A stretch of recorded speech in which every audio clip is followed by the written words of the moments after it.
whether or not you have someone or you know someone who has fallen prey to any of these Ponzi schemes, you should have an idea how it runs. Sure, I do. Somehow. So share with us. Sure, I do.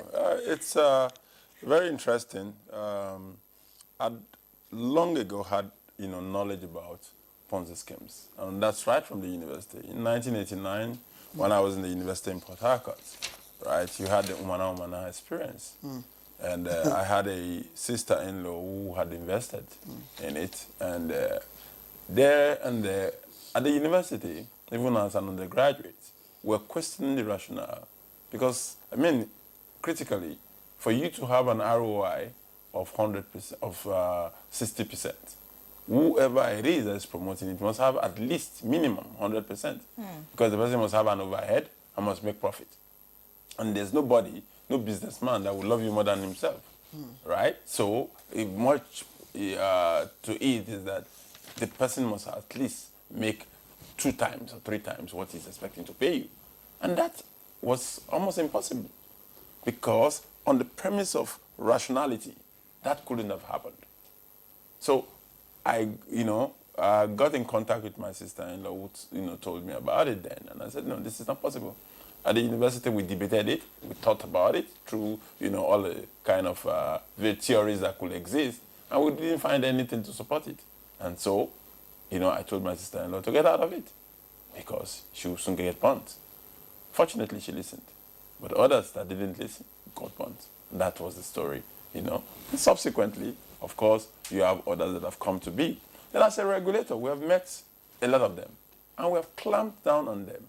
Please, can you now clarify? Let's try to do a concept clarification if possible.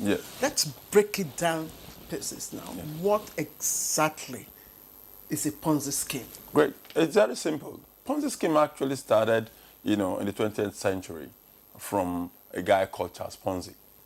Charles Ponzi is an Italian who migrated to the US, and he promised his investors that he was going to give them 50% of, the investment, and people went. People fell for it.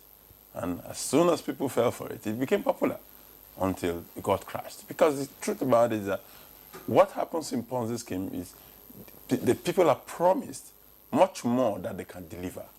And the simple trick is to rob Peter to pay Paul. So they use your money, and they collect money from you, and ask you to go get other investors. Then they use the other person's money added to your money to pay you, to give you a deceptive feeling that, they are doing something to make you make money. And by the time they do that over time, it gets to a point where they cannot continue to do that. And they have amassed enough for themselves to be able to run away. And that's how it is. There is nothing supporting it. There's just nothing supporting it. And so this tendency, as it grows, right, out of, what I call choices that we make as individuals in business, or choices that we make as individuals, wanting to make money, we go into this.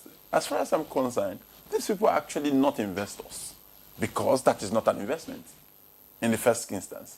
So you find out that people continue to get gullible, right, out of one desperation, the desire to make more money, and desire to live bigger than necessary or bigger than they should ordinarily.